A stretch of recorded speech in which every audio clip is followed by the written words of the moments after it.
Well, I'm a big believer in the mind whole body connection as far as, meditating, praying, Yes. exercising is part of my routine every day, and eating well. That's I wonderful. think you have to connect, the mind, the body, and the spiritual all have to be working together in order to achieve wellness. I love that. And that's why you are such a good leader.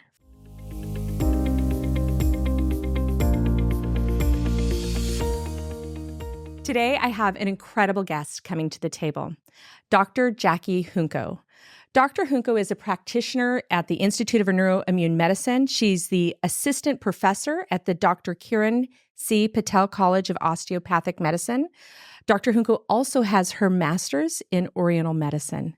Dr. Junco, thank you so much for being here with us today. Thank you so much, Haylie. I'm glad to be here.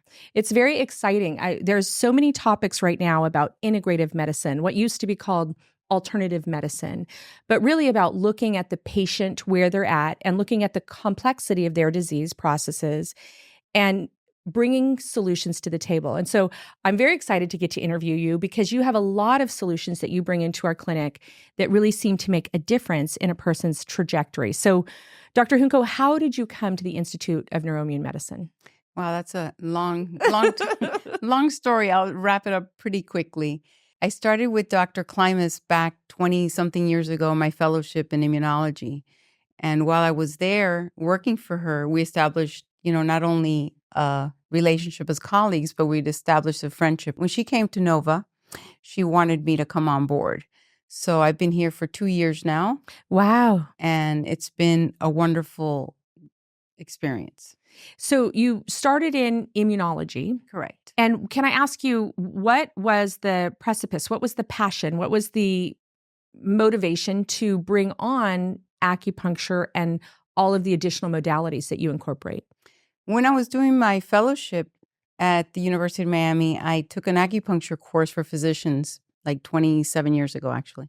And when I took that course, I found that what it did was amazing. So I enrolled in the Master's in Public Health program at and I focused on preventive medicine. And I also did a certification course in integrative nutrition. And then many years later is when I did my master's in Oriental medicine. And that's what I sort of started seeing, the change in the need for integrating different modalities versus whether it's Oriental medicine, nutrition. And for me, a lot of it is prevention. If you prevent the illness or the disease, you don't have to treat anything. Oh my gosh, that's a very good perspective. In our practice, we get a lot of individuals that are coming in that have really complex diagnosis. What are you seeing in the clinic? What's kind of the typical patient that's coming in to see you? Well, I see a lot of patients with a lot of cognitive abnormalities, a lot of fatigue. Pain is something that I treat a lot. And I think the fatigue is one of the most common ones that I work with directly. So when you're looking at an individual, let's say chronic fatigue syndrome, ME/CFS, a lot of people that are out there listening right now, maybe they haven't had adequate diagnosis, adequate care. One of the first things that we say is that we believe you, right? We know that your symptoms are real, your experience is real. And when a person comes in to the clinic, what are the areas that you like to focus on first? Are there things that you feel like if you don't address those, it's really hard to get them on a health journey?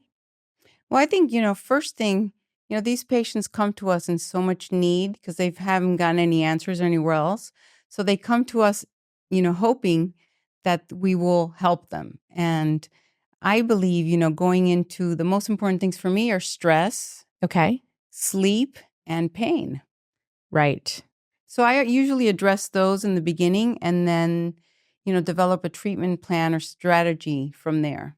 So you talked a little bit about, we're a center for hope. We're a place where we're usually not the first stop, unfortunately. What do you think sets INIM apart from other clinics that you've had experience or exposure with? Well, I think we have an amazing team of clinicians. And I think the whole idea of integrating is the integration that we have within ourselves. We have different practitioners that are a little better at this, a little better at that.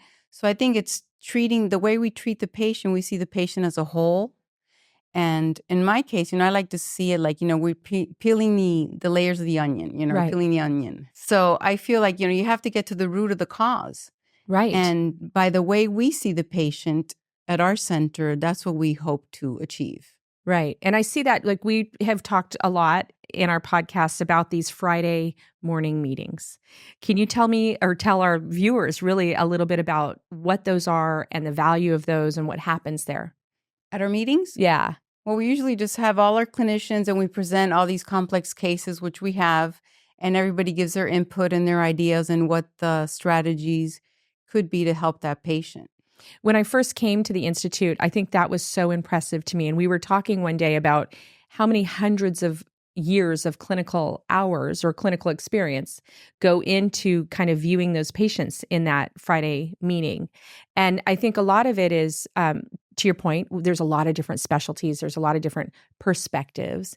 But I think that we see, and I want to jump into this for a minute, for a second, the power of all the modalities that you bring to the table in our clinic. Can you share maybe a handful? I know you do a lot for our patients, but a handful of some of the modalities that our patients have the honor of being exposed to. Okay. I think the majority of my patients I treat with acupuncture or oriental medicine. The herbal component of that is fascinating to me because you could do so much with Chinese herbs. Unfortunately, these patients are taking so many medications Right. that I really hesitate to do that unless, their other practitioners are on board also because, you might get into interactions with different medications. So herbals are sometimes not the best solution. But I also integrate nutrition, the stress management, being in that, being more mindful, doing meditation. I also recommend Qigong exercises, breathing exercises, all these things that help, bring us out of that sympathetic fight or flight and shift their autonomic nervous system to a healing process. I think I'm going to ask you about a couple of those modalities, but I think one of the things that is fascinating to me is that you came at this from looking at the immune system. And there's medications that are involved in treating immune modulation. And then you come in and you say, wait a minute, let's look at the body first. The body is a body having an immune stress response or an inflammatory response. And so addressing that whole body and bringing it back into homeostasis corrects a lot of the things that are going on in the immune system. Absolutely. Yeah. And so you just mentioned a couple modalities. Tell us what Qigong is. Well, Qigong is similar to Tai Chi because that one's the one patients are most similar to. It's just like simple, and I recommend it for this patient population because they could even do it while they're sitting because they always say, "Oh, I can't exercise because I'm too tired." Well, doing the Qigong, it's movements of your arms, of your legs, of your hips, of your head, and it's just using your body to move that energy. We say energy in Chinese medicine, but in Western medicine, we say you just get the blood circulating. You want to get that blood flow, which is very important. Yes. And when we talk about moving the energy, or in Western medicine, moving the blood, why is that important when a patient's dealing with inflammation or fatigue? Why is that important? Because when you don't move, you stay stagnant. So the blood's going to, you cause pain.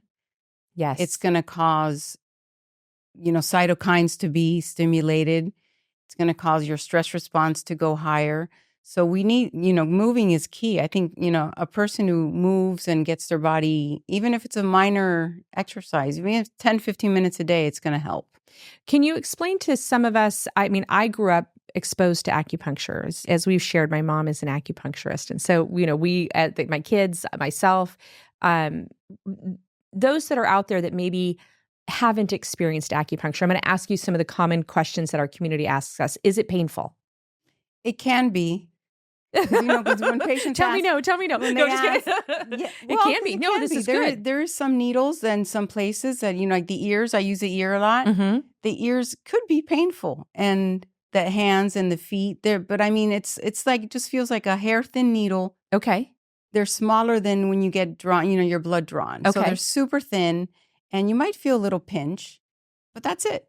And what are some of the benefits of acupuncture for this particular patient population? So we are looking at complex patients that are dealing with a lot of fatigue, a lot of cognitive issues. What are some of the benefits? How does this all work?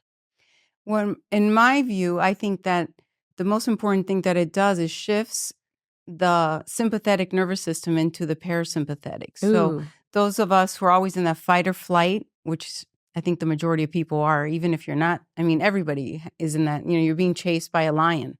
So what acupuncture does, it brings you into that parasympathetic state. And that's where the healing happens. Your circulation gets improved, your stress hormones go down.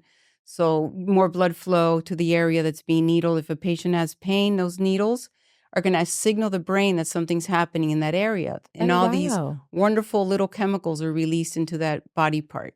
It's almost like a micro trauma that the body says it's time to heal. That's very cool. I have not heard it explained like that. That actually is, that's an exciting thought process for me. We talk about a lot of times with individuals that maybe have an autoimmune component, right? And you talked about being chased by a tiger. There's always, with these types of patients, myself included, there's kind of that fear of the flare. Is that part of constant adrenal stress? And can that be helped through acupuncture? Well, absolutely. I always say stress is the root of everything. Stress is the root of everything. Yes. And one thing that, by what I mentioned before with acupuncture, downregulates the immune system. You want to quiet the immune system. Okay. So those patients who have autoimmune disease, it sort of like quiets it down so those flare-ups won't happen. It was very, very profound for me in getting my autoimmune disorder under control. And I love the way you're explaining it, because I know it happened, but I didn't understand why. The big gap that it shortened for me in care was, it's easy for someone to tell me to kind of quiet my mind or lower my stress level, but I'm a very active person. I'm a hyper person, as you guys all know. It was a passive way to, it's like somebody came in and just tuned in all my thermostats perfectly. I walk out of acupuncture just in a complete Zen state, and that's hard for me. So how does that? Do you see patients once, every other week, twice a week? What's the ideal therapy for these kinds of patients? The ideal therapy would be more than once a week. Okay. Now, unfortunately, it's not covered by a lot of insurances, and not everybody has the ability to pay for acupuncture. Not even, I hardly see, sometimes I do see patients once a week for at least 12 to 16 weeks. It's recommended. But the ideal scenario would be 2, even 3 times a week, at least for 2 or 3 months to get the whole system under control. And is that to kind of reset the body and then remind it and remind it and remind it? Yes, you want to keep that. Yeah. I was keep that rolling. I was fortunate to get to be very consistent with twice a week, and it made an impact. And I always sneak to you also when I'm in town. So, okay, you brought up something really important, is that a lot of people don't have access to this integrative approach of medicine. I know that it sets us apart so much. I see our patients benefiting from that. Are there some things that everybody out there can do that is maybe not cost prohibitive? Like, give me 2 or 3 things that we can all do together as a community. Well, there is acupuncture. There's community acupuncture out there for some people, and some centers provide that. It's in a different setting. A lot of places do like sitting acupuncture. You do in a community setting, they put only like needles in the ear. So it's not as in-depth treatment, but it still works. What do you think about people that do acupressure at home? Is that effective? No, that works too. Okay. You just have to, more or less, and anybody could look it up. You could look up certain acupuncture points that are very good for the immune system, good for stress. I always recommend massaging your ear. Your ear's amazing. Ooh, I like that. Amazing, full of points. You treat the whole body with just treating the ear. And that stimulus helps to promote healing? Yes, because the ear is innervated by the vagus nerve, which is the most important nerve to get us to relax. Is that when we say, I feel stressed, or I feel anxiety, or it's in the pit of my stomach? Is that? Yeah. Yeah. Exactly. Yeah. Okay. I'm going to do that. That's fabulous and wonderful. What about techniques for stress reduction that you feel have a direct impact on inflammation or immune system? When you talked about the deep breathing, can you explain that a little bit to us? Well, breathing exercises are very important. I always recommend, I like Dr. Wales, I can never say that name, but the 4-7-8 method, which is easy to remember. What is that? You breathe in for 4 seconds. Okay. Then you hold it for 7, and you exhale through your mouth for 8. So do you breathe in through your nose or? Through your nose. Okay, in through the nose for 4. Talk to me through this again. I'm going to do this. Inhale through your nose through 4 to 4. Then hold it for 7. Okay. And then exhale through your mouth for 8. Okay. Okay. That's amazing. How often should we do that? Every day. Every day. Couple times a day. Couple times a day. Mm-hmm. Especially whenever you feel stressed. Okay. Or you can't get to sleep. Okay. That's what I was just going to ask you next. I need tips for individuals that are dealing with chronic, complex diagnosis, tips for sleep. Well, sleep is one of the things that I target. Yes. Because of, I think that sleep is very, very important because it regulates everything. And, I think now with technology it could be something against people because people always ask patients, so what do you do before you go to sleep? Oh, I'm on my phone or I'm watching TV. Yeah. That's not the best thing to do. You want to get that blue light away from you. Okay. You want to minimize, the exposure to electronics and, sleeping in a dark room, cold. There's a lot of things to do. Acupuncture is fascinating for that. It was a big one for me. Yeah. That's one of the, there's several reasons why I wanted you to come on, but that was one thing that was really re-regulated for me was my sleep patterns with acupuncture. That was pretty profound. So Dr. Junco, a lot of individuals right now, are dealing with kind of the aftermath of the stress, right? We've come through this pandemic situation. But also there's the exposure, the viral exposure and the immune system being active or reactivated. What are some things to watch out for when our bodies are in the recovery process? Are there lifestyle things that we should be really cognizant of as we're healing? Well, I think nutrition is very, very important. Thank you. Just kidding. Nutrition, I know, right? Nutrition, water. Yeah. You have to, drink good water quality, because a lot of times, we don't drink good water. Minimizing sugar intake. And I'm going to just ask you a question about sugar intake. Everybody tells us it's good for us to not do sugar. Can you help me understand what's going on in the body? Like, why should I not do sugar? It's yummy, by the way. It is. Tell me about it. But when I'm fighting infection, it's like kind of the first line of defense in a viral perspective. Explain that. What's going on in the body? Why should we not do sugar? Well, sugar, the bacteria, the viruses, especially the bacteria, they thrive on sugar. Okay. So the more sugar we have, the worse the infection's going to take.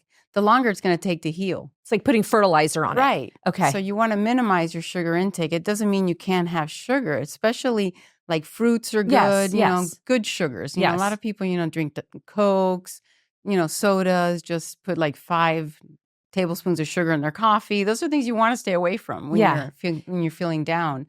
I think limiting sugar, limiting caffeine, limiting alcohol, all those things are important while you're in recovery. Talk to me a little bit about caffeine. So we've got a body that's under duress or stressed, whether it's something chronic that they're dealing with or acute that they're overcoming. Why would we, I'm a big one, like get caffeine out. It's like, whipping the adrenals or whatever you want to, however I describe it. But why caffeine? Why do we put that out while we're in the healing process? Well, I just think it has to be in moderation because I myself struggle with that because, I drink 2 cups of coffee a day and that's it. Okay. But I think, especially when you're in that healing phase, you want to moderate that because it does activate your stress. Okay. It does work on the adrenals. So you want to, try to eliminate that as much as you can. Doesn't mean you can have it. I just think it should be in moderation.